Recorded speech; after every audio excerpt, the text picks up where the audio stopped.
我而家喺太康之家珠海項目呢一塊地嗰度幫大家實地考察啦。第一呢，我就同大家講翻，我哋2026年3月9號呢同珠海簽約嘅呢個位置呢，佢就係香洲紅灣嘅紅鶴中學旁邊。咁隔離10分鐘左右就有婦幼保健院嘅新院啦。成個用地而家目前係前期嘅平整階段啦，預計2026年年中就會啟動施工㗎啦。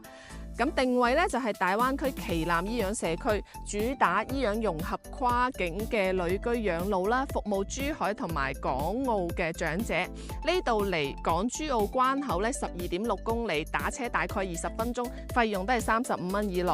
對比翻月園啦，月園總建築面積係11.8萬平方，大概係1300個養老單元，而家入住率已經有90%啦。二期嘅話咧，下年開業5萬平方咧，就增加咗220個單元。珠海太康之家呢個項目建築面積其實就係340畝，等於20萬平方左右啦。